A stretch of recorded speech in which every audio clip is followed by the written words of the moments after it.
اللهم صل على محمد وعلى آلہ وصحبہ وسلم۔ یہ اتنا مبارک کام ہے، یہ اتنا، اب اس پر اپنے اکابرین کے واقعہ سنا۔ اللہ تعالیٰ نے ہمیں اور آپ کو ایسے اکابر دیے تھے میرے بھائی، کیا کیا میں بتاؤں۔ ایک طرف ہمارے اکابر کو دیکھو تو حدیث پڑھا رہے ہیں، فقہ پڑھا رہے ہیں، اور دوسری طرف دیکھو تو وہی اکابر جو ہیں وہ بیوہ عورتوں کے سامان بازار سے لا کے پہنچا رہے ہیں۔ ہاں، یہ حدیثوں پر بھی عمل کیا۔ ہمارے دیوبند کے بزرگ تھے مفتی عزیز الرحمان عثمانی، یہ بہت بڑے اللہ والے تھے۔ مولانا مناظر حسن گیلانی نے پوری کتاب لکھی ہے، اس میں پڑھو یہ کیسے اونچے مقام کے۔ لیکن ایک طرف یہ مفتی تھے، آج فتاوی دارالعلوم جو مرتب ہو کے آئے وہ زیادہ تر انہی کا فیض ہے، مفتی عزیز الرحمان عثمانی رحمۃ اللہ علیہ جی۔ ایک طرف فقہ و حدیث کے اتنے اونچے مقام پر ہونے کے باوجود حضرت کا معمول تھا کہ محلے میں جو بیوہ عورتیں ہیں جن کے گھر کوئی سامان لانے والا نہیں ہے، جاتے نظر نیچی کرتے پردے کے اور سے، ارے بہن کوئی سامان لانا ہے تو خادم حاضر ہے۔ اب اندر سے لسٹ آتی پرچے کی، مفتی جی یہ لائیو، مفتی جی یہ لائیو سب۔ اب وہ جاتے بازار میں رومال میں سب کی گٹھڑی الگ الگ باندھ کے الگ الگ حساب لکھ کے، اچھا پھر کبھی بھی چوک ہو جاتی اور وہ لائے گوشت لانے کو کہا تھا، ارے مفتی جی میں نے تو گردن کا گوشت کہا تھا، تم تو نیچے کا لے کے آئے، نہیں یہ وہ ٹھیک نہیں ہے۔ اور مفتی جی پھر واپس جا رہے ہیں، وہاں سے لا رہے۔ ہاں وہ حدیث ہے کہ اللہ کی مخلوق کی خدمت اللہ کو بہت محبوب۔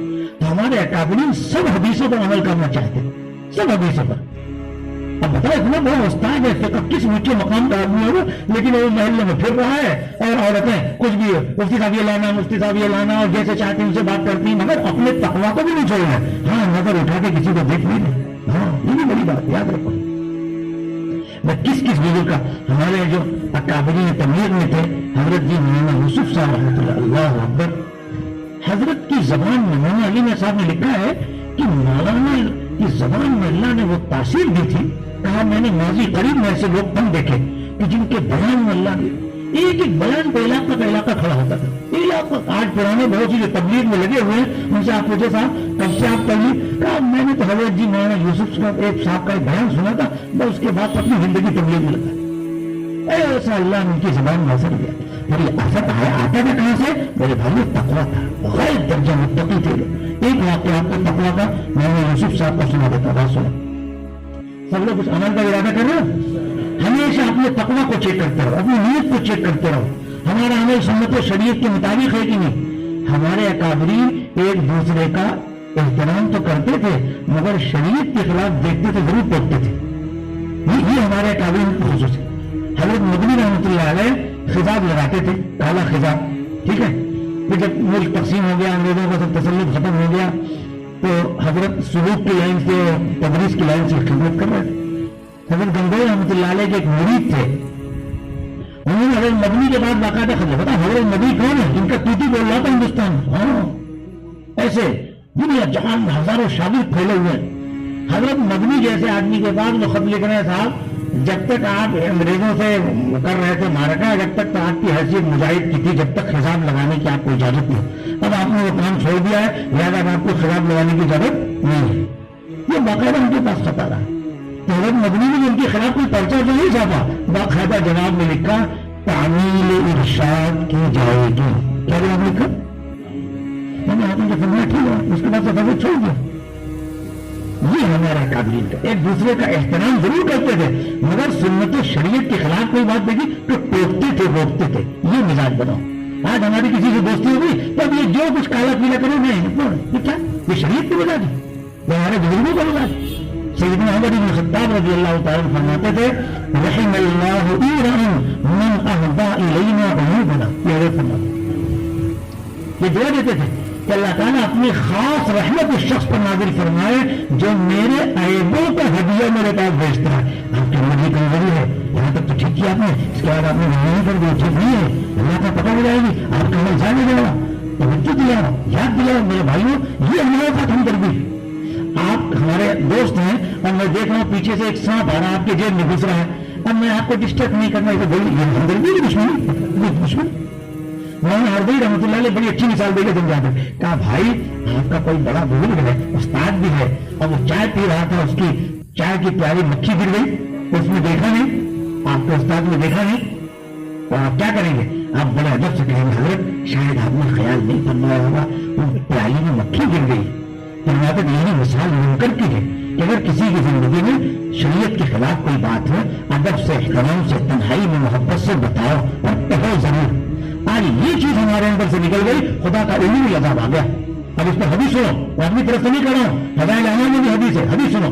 عن جرير بن عبد الله رضي الله تعالى عنه قال سمعت رسول الله صلى الله عليه وسلم يقول ما من رجل يكون في قوم يعمل فيهم بالمعاصي يقدرون على ان يغيروا عليه ولا يغيرون الا اصابهم الله بعقاب قبل ان يموتوا. وكما قال یہ حدیث مشہور. پوری قوم میں ایک آدمی گناہ کر رہا, سب لوگ مل کر اس کو گناہ سے روکنے پر قادر تھے مگر نہیں روکا. اب سب پر اللہ کا عذاب ہے. میں نے وہ حدیثیں جمع کرنی شروع کی تھی کہ وہ ایسے کون سے اعمال ہیں کہ خاص آدمی عمل کرے گا لیکن یہ اذان کے وقت اس کے کلمات کو سننا, جواب دینا, اس کی دعا پڑھنا, یہ ایسا عمل ہے. حدیث پاک میں اس پر بڑی بشارت ہے. کنز العمال میں ایک روایت ہے, اس کا خلاصہ ہے کہ اذان کے ہر کلمے کے جواب پر 10 لاکھ نیکی ملی.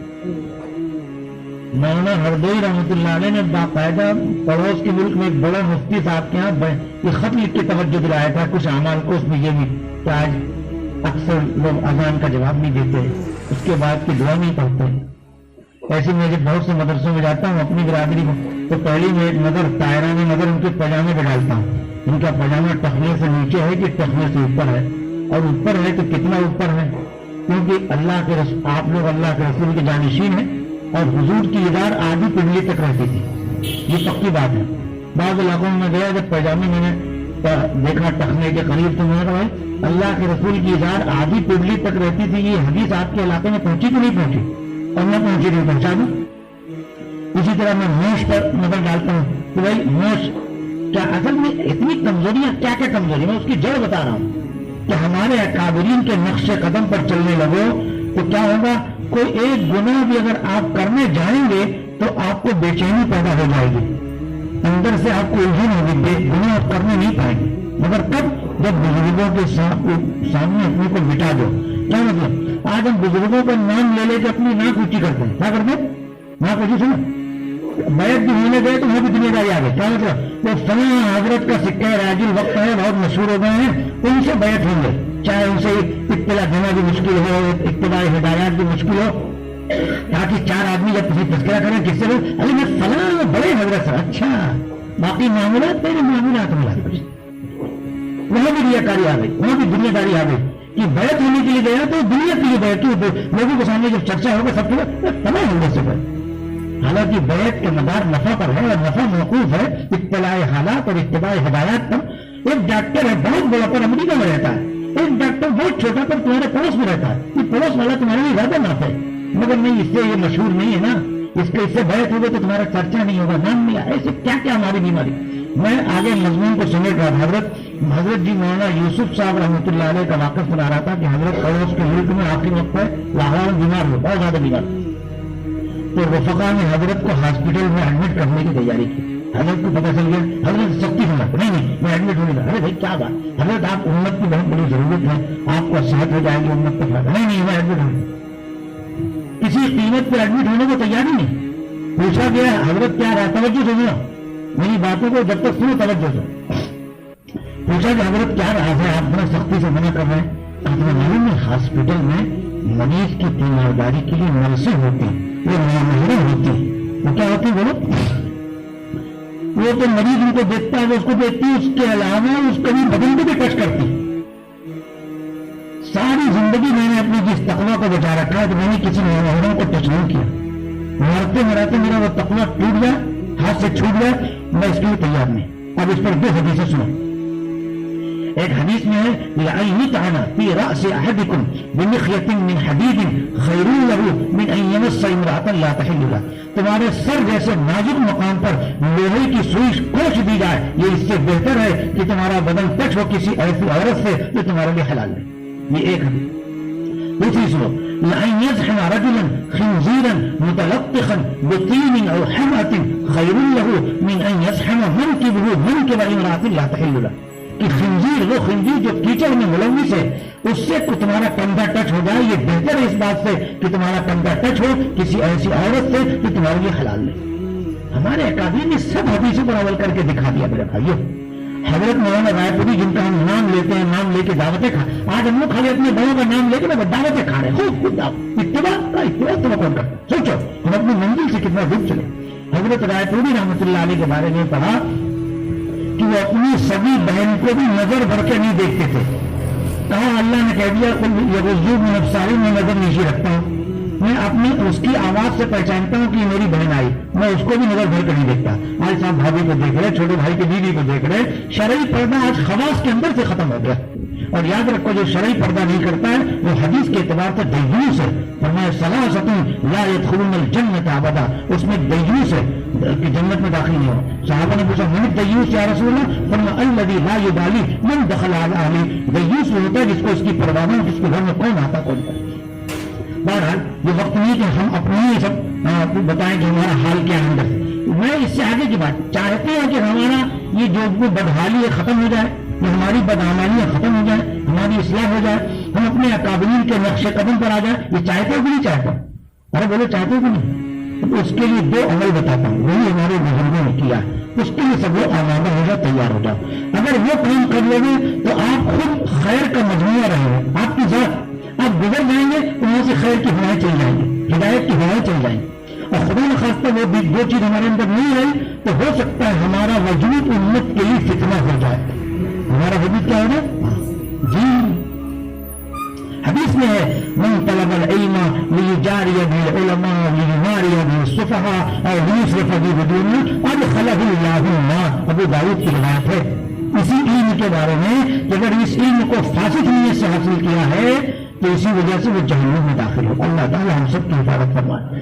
اب میں مضمون کو سمیٹ رہا ہوں۔ ہمارے اکابرین نے جو دو عمل کیا بہت پابندی سے، اسی سے وہ ساری خیر کا مجموعہ بن گئے۔ ایسے ہمارے اکابرین تھے کہ عرب کے علماء آتے تھے، بڑے بڑے بڑے عالم، بڑی بڑی کتابوں کے مصنف، جب ہمارے علماء کے پاس آتے اور ان کی باتیں سنتے تو ایسا دیکھتے کہ یہ آدمی کہاں سے بول رہا ہے، اس کے علم میں کتنی گہرائی۔ ہمارے اکابرین میں کے علم میں جو عمق آیا، جو گہرائی آئی، اس کا راز یہ تھا کیا؟ کثرت ذکر اللہ اور صحبت اہل اللہ۔ یہ دو چیز آج ہمارے اندر سے نکل، کثرت ذکر اللہ اور صحبت اہل اللہ۔ علامہ انور شاہ جیسا آدمی بخاری کے سبق میں اپنے ایک شاگرد کو کہہ رہے ہیں کہ دیکھو بخاری تو ختم کر لیا مگر علم کی روح تو نہیں حاصل ہوگی جب تک کسی اللہ والے کی جوتی نہیں سیدھی کرو، یعنی کسی اللہ والے سے جھوٹ اپنی اصلاح نہیں کرو۔ یہ انور شاہ جیسا آدمی کہہ رہا۔ خود مولانا گنگوئی بیعت ہونے جا رہے ہیں، حاجی صاحب میں کہتا ہوں بیعت ہونا کوئی فالتو کام تھا، وہ کی بات ہے۔ تبلیغ کے اس زمانے میں جتنے اکابر تھے، مولانا عمر صاحب پالن پوری، عبید اللہ صاحب بلیاوی، مولانا محسن صاحب، یہ سب لوگ باقاعدہ حاضری دیتے تھے سہارنپور کی خانقاہ میں مولانا زکریا صاحب کے پاس۔ پوری کتاب چھپ گئی مواعظ عبیدیہ کے نام سے۔ یہ نظام الدین کو چھوڑ کے سہارنپور میں کہے جاتے تھے، کیوں جاتے تھے؟ اور انہوں نے جو بیانات کیے بیانات پڑھو تو بیٹھے اپنے بڑوں کے مشورے سے بیٹھے رہتے تھے نظام الدین میں، لیکن اپنے بڑوں سے تعلق رکھتے تھے، ان سے مشورہ کرتے تھے، ان کی ہدایات پر عمل کرتے تھے تو وہ فتنوں سے بچتے تھے، پھر ان کے ذریعے عالم میں فیض پہنچتا تھا۔ مولانا احمد صاحب پالنپوری کو دعوت و تبلیغ کی زبان کہا جاتا تھا۔ ان کی پوری تفصیل ہو سمانے چھپ کے آ گئی۔ وہ حضرت مولانا زکریا صاحب کے خلیفہ تھے۔ حضرت مولانا زکریا صاحب جب ہجرت کر کے مدینہ منورہ جانے لگے اور دلی میں قیام تھا تو مولانا عبید اللہ صاحب بلیاوی حضرت کا پاؤں پکڑ کر رونے لگے، حضرت ابھی تک ہماری اصلاح ہوئی نہیں، آپ جا رہے ہیں، ہمارا کیا حال ہے؟ اتنی فکر۔ آج ہم آزاد، اپنے کو آزاد سمجھتے ہیں، نہیں ہم کسی کے ہاتھ میں ہاتھ نہیں دیں گے۔ یاد رکھو اگر ہاتھ میں ہاتھ نہیں دیا تو پھر ہر وقت اب تو فتنوں کے چشمے ابل رہے ہیں، تب آدمی کون سے فتنے میں گر جائے کچھ کہہ نہیں سکتا۔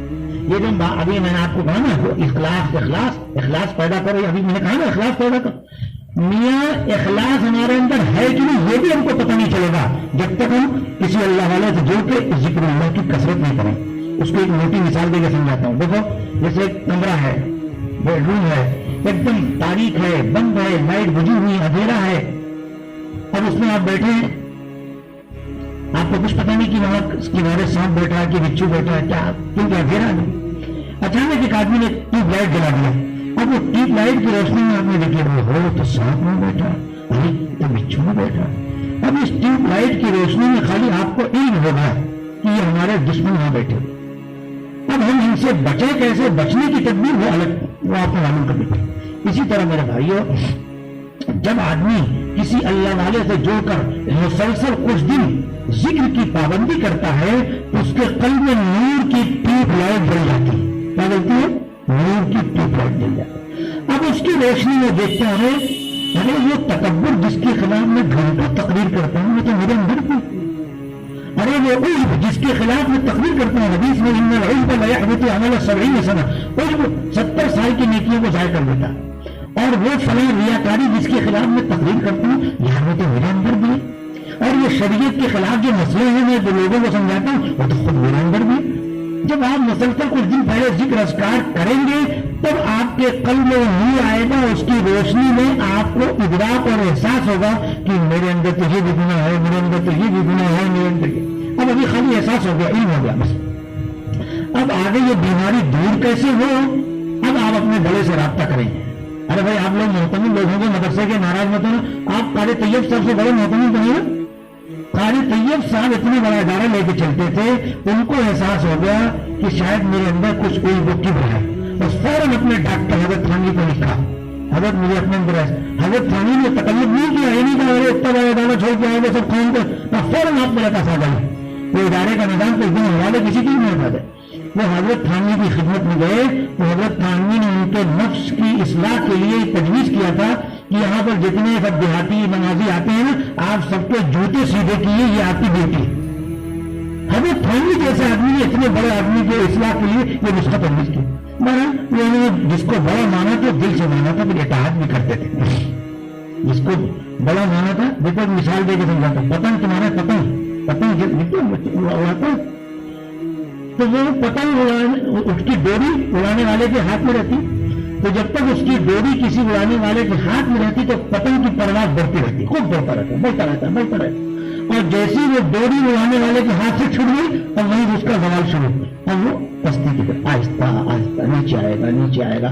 آتے آتے پھر وہ کیا ہوگا کہ چھوٹے چھوٹے بچے اس کو اچھل کے پکڑ لیں گے، ٹکڑے ٹکڑے کر دیں، یہی انجام ہوتا نا آخر۔ ایسے میرے بھائیوں، اگر کسی بڑے کے ہاتھ میں ہم رہیں گے تو ہم ترقی کرتے رہیں گے، اور اگر ہم نے اپنے کو آزاد رکھا تو یہ نفس شیطان پتہ نہیں ہمیں کس گناہ کے اندر مبتلا کر دے، اور کب ہم ذلیل ہو جائیں، کب رسوا ہو جائیں، کوئی ٹھکانا نہیں۔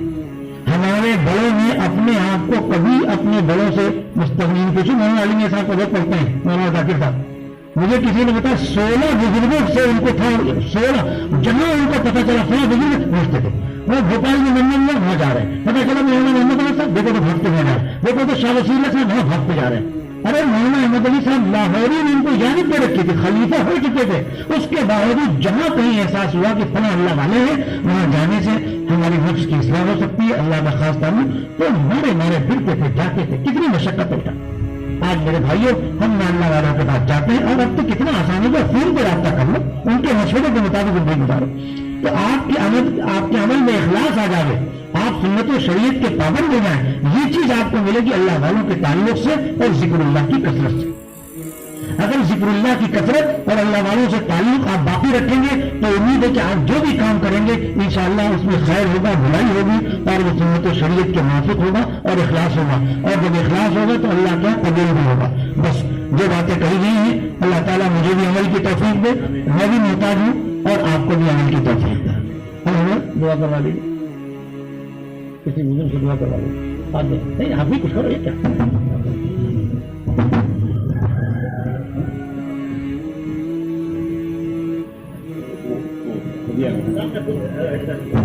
حضرت کی ایک کتاب ہے، دیکھو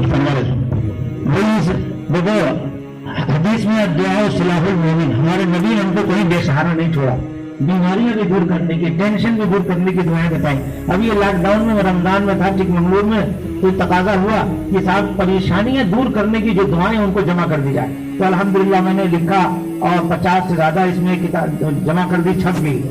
اب آپ حضرات اگر چاہیں تو، میری طرف سے گزارش بھی نہیں، آپ چاہیں تو عوام کو تو یہ 50 روپے میں دی جاتی، آپ کو 30 روپے میں دی جائے گی، آپ اہل علم ہیں، آپ کی رعایت میں، جس کو چاہیے ہوگا۔ رکھی ہوئی کتاب ہے، وہ بڑا مطلب سبق کے ساتھ میں کسی کے ہاتھ میں نہیں رکھتا، محمد وعلى آل محمد وبارك وسلم. اللهم أنت السلام ومنك السلام تبارك ربنا وتعاليك وتعالى هذا السلام والإكرام. ربنا آتنا في الدنيا حسنة وفي الآخرة حسنة وقنا عذاب النار. اللهم وفقنا لما تحب وترضى واجعل آخرتنا خيرا من الأولى. اللهم إنا نسألك الخير كله عاجله وآجله ما علمنا منه وما لم نعلم ونعوذ بك من شر عاجله وآجله ما علمنا منه وما لم نعلم. اللهم إنا نسألك الصحة والعفة والأمانة والرضا والقدر. اللهم إنا نجعلك في نحورهم ونعوذ بك من شرورهم. اللهم استر عوراتنا وعامر روآتنا. اے اللہ ہمارے گناہوں کو معاف فرما، ہمیں خطاؤں سے درگزر فرما. اے اللہ اہل علم کی بزرگوں کی مجلس ہے، اے اللہ آپ کی رحمت متوجہ ہے. اے اللہ ہمارے درمیان بہت سے صاحب نسبت ہیں، خاص کر حضرت مفتی صاحب تشریف فرما ہے. اے پروردگار اس مجلس کو بہت بڑے دربار میں قبول فرما. جس عظیم مقصد کے لیے اس اجلاس کو طلب کیا گیا، الخیر ایجوکیشنل اینڈ چیریٹیبل ٹرسٹ، اے اللہ اس میں خیر مقدر فرما. اے اللہ خیر امور کے پروردگار، جیسے نبی صلی اللہ علیہ وسلم نے اس انصاریہ لڑکی کے حق میں دعا فرمائی تھی، اللہم صب علیہ الخیر صبا، اے اللہ خیر کو انڈول دے، اسی طرح پروردگارہ اس الخیر ٹرسٹ کے اندر خیر کو انڈول دے پروردگار. اے اللہ خیر کے وجود میں آنے کا فیصلہ فرما. اے اللہ ہمارے مخلص اہل افتاء اور مفتیان کرام جو اس کے اعضاء ہیں اور جو اس کے ارکان ہیں، اے اللہ ان کا علم میں تقوی میں برکت عطا فرما. اے اللہ اس ادارے کو، یہ ادارہ جن اغراض و مقاصد کے لیے قائم ہوا ہے، اے اللہ کی مدد فرما، تیری جانب سے خاص مدد فرما. اے اللہ اس کے لیے اعوان اور انصار کو مہیا فرما. اے اللہ اس کے لیے اعوان اور انصار کو مہیا فرما. اے اللہ اس کے لیے اعوان اور انصار کو مہیا فرما. اے اللہ ہم چاہیں نہ چاہیں ہمارا دلی تعلق تجھ سے فرما دے. اے اللہ کسی صاحب نسبت اہل اللہ سے وابستہ ہو جانے کی توفیق عطا فرما. اے اللہ ہمارے اہل عیال کو نیک توفیق عطا فرما. اے اللہ سارے امت مسلمہ کو نیک توفیق عطا فرما. سارے مسلمانوں کو ایک اور نیک بنا. اے اللہ چاگل مدی کے اس شہر اس گاؤں کو آباد فرما. اے اللہ یہاں کے لوگوں کو شاد آباد فرما. اے اللہ یہاں کے علماء کرام کے علم تقوی میں برکت عطا فرما. اے اللہ جو کچھ کے نقل و حرکت کسی بھی تنظیم کی جانب سے، کسی بھی جماعت کی جانب سے، دینی جماعت کی جانب سے ہو رہی ہے تو اپنے دربار میں قبول فرما. اے اللہ صحیح معنی میں نبی صلی اللہ علیہ وسلم کو وارث بننے کی توفیق عطا فرما.